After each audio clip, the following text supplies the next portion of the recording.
Good morning class. मेरे पास कुछ बच्चों की कंप्लेंट्स आई हैं बेटा कि आप लोग क्वेश्चन सॉल्व नहीं कर पा रहे हैं न्यूमेरिकल्स जो मैंने आपको दिए थे। तो मैं आपको सबसे पहले मैंने वैसे पीडीएफ फाइल में फॉर्मूले दिए भी थे आपको, पर दोबारा एक बार रिपीट कर दूं। चैप्टर 7 जो हमारा aggregate demand and it's components है, उसमें कुछ इंपॉर्टेंट फॉर्मूले हैं।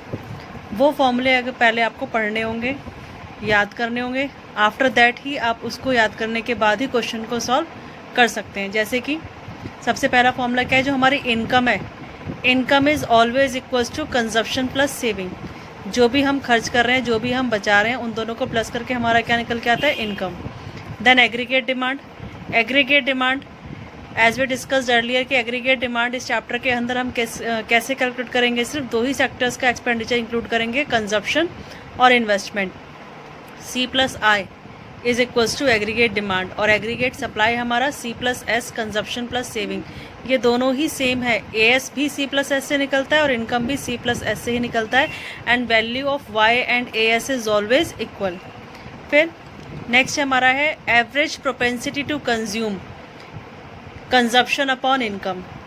Marginal propensity to consume, delta C upon delta Y means change in consumption upon change in income, की इनकम में कितना बदलाव आया, उस इनकम के बदलाव की वजह से हमारा कितना कंजप्शन में चेंजेस हुए हैं, क्योंकि जब इनकम चेंज होती है तो खर्चे भी चेंज होते हैं।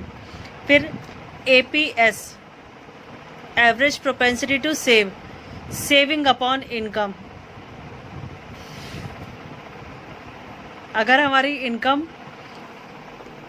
चेंज होगी तो उसके अकॉर्डिंग सेविंग्स भी चेंज होगी। आप APC C upon Y, APS S upon Y, खर्चे वो भी इनकम पे डिपेंड है, सेविंग्स वो भी हमारी इनकम पे ही डिपेंड है।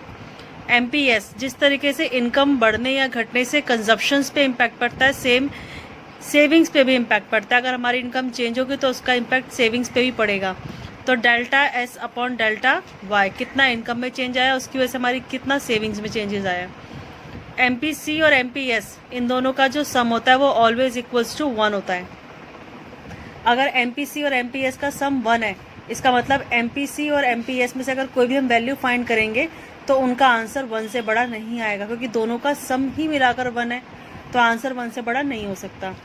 फिर MPC अगर फाइंड करना है और MPS की वैल्यू गिवन है तो 1 में से MPS माइनस कर देंगे, we get the value of MPC। MPS अगर फाइंड करना और MPC गिवन है तो उसे 1 में से माइनस कर देंगे। फिर ये हमारी एल्जेब्रिक इक्वेशन है, एल्जेब्रिक एक्सप्रेशन कह सकते हैं, ये कंजप्शन फंक्शन है।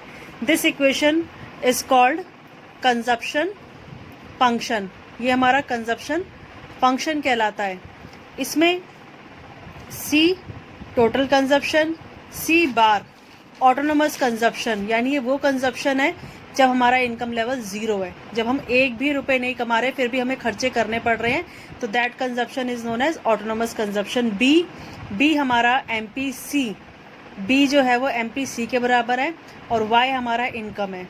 तो ये जो हमारी B की वैल्यू स्मॉल b, ये MPC के बराबर है। MPC कैसे निकलता है, delta C upon delta Y या 1 माइनस MPS। अगर MPS गिवन है तो 1 में से माइनस कर देंगे तो भी MPC मिल जाएगा, या फिर चेंज इन कंजप्शन और चेंज इन इनकम गिवन है, उसको हम डिवाइड कर देंगे, रेशो निकाल देंगे तो MPC निकल जाएगा। तो ये तो कंजप्शन फंक्शन की इक्वेशन हुई। ये हमारी सेविंग फंक्शन की इक्वेशन है। सेविंग फंक्शन इक्वेशन हम कंजप्शन फंक्शन इक्वेशन से ही बनाते हैं। जो वैल्यू से कंजप्शन फंक्शन में प्लस में है, यहाँ पर C बार, वही वैल्यू सेविंग फंक्शन में क्या हो जाएगा, माइनस C बार। क्योंकि अगर मेरी इनकम 0 है और मैंने 40 रुपये खर्च करे हैं, तो यानी वो 40 क्या करे होंगे, सेविंग में से निकाले होंगे। तो कंजप्शंस में +40, सेविंग्स में वही वैल्यू माइनस में हो जाती है। तो जो अगर मान लो कंजप्शन फंक्शन हमारा ये है, C is equals to C bar plus BY, तो अगर ये इक्वेशन गिवन है तो हम इस इक्वेशन की हेल्प से सेविंग इक्वेशन बना सकते हैं। अगर C बार यहाँ पर वैल्यू गिवन है 50, तो यहाँ पर सेविंग में वो वैल्यू क्या हो जाएगी, -50। यहाँ पर गिवन है B 0.4 है, तो यहाँ पर 1 माइनस B है, यानी 1 में से उस B की वैल्यू को माइनस करो, फिर पुट करेंगे सेविंग फंक्शन में। तो ये हमारा सेविंग फंक्शन है। 1 minus B is equals to 1 minus MPC, और 1 माइनस MPC हमारा MPS के बराबर होता है, और MPS delta S upon delta Y होता है। अब मैंने आपको PDF फाइल में कुछ क्वेश्चंस दिए थे, क्वेश्चन 15 टू 19 और 20 तक है, तो उस क्वेश्चन के सॉल्यूशंस नहीं हो पाए हैं आप लोगों से, तो क्वेश्चंस तो ऑलरेडी आपके पास है, मैं आपको सॉल्यूशंस करके दिखा रही बेटा। सॉल्यूशंस में क्या है हमारा, इस इक्वेशन का यूज करना है, क्वेश्चन में ऑलरेडी गिवन है कि इस इक्वेशन का यूज करना है, यानी कौन सी इक्वेशन है, कंजप्शन फंक्शन। इसमें y इनकम है, इनकम 2000 गिवन है, सी बार ऑटोनोमस कंजप्शन 150 गिवन है। एक लाइन लिखी हुई है उसके अंदर 40% of additional income is consumed.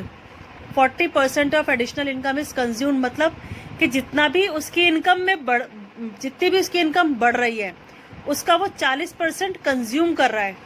ये नहीं बताया कितनी इनकम बढ़ रही है।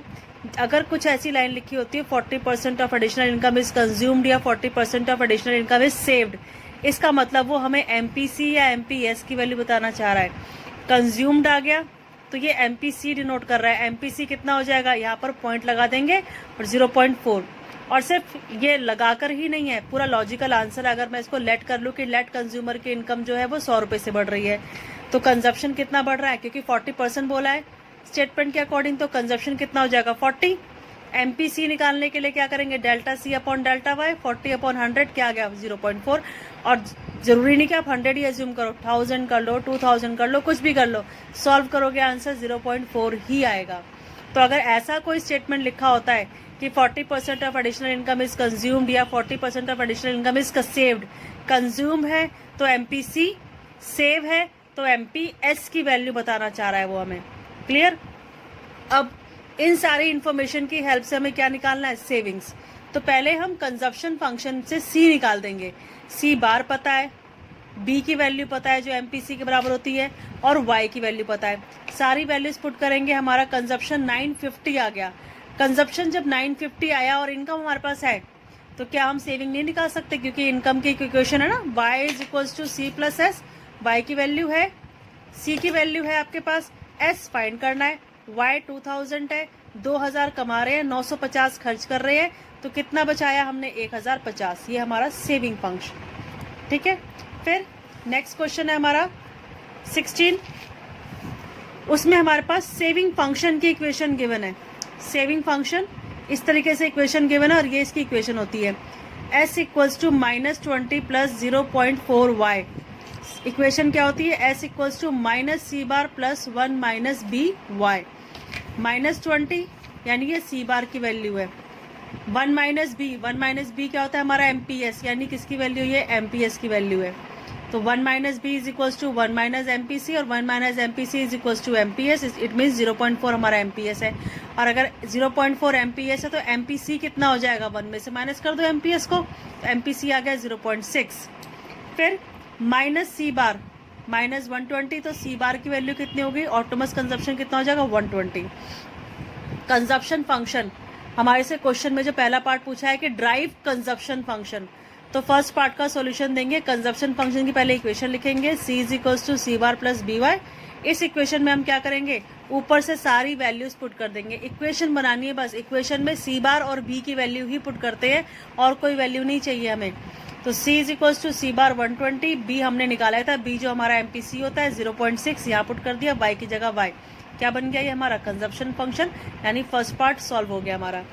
देन सेकेंड पार्ट में हमसे क्या पूछा है कि calculate consumption when income is 600, कि अगर 600 इनकम है तो उस दौरान कंजप्शन कितनी होगी।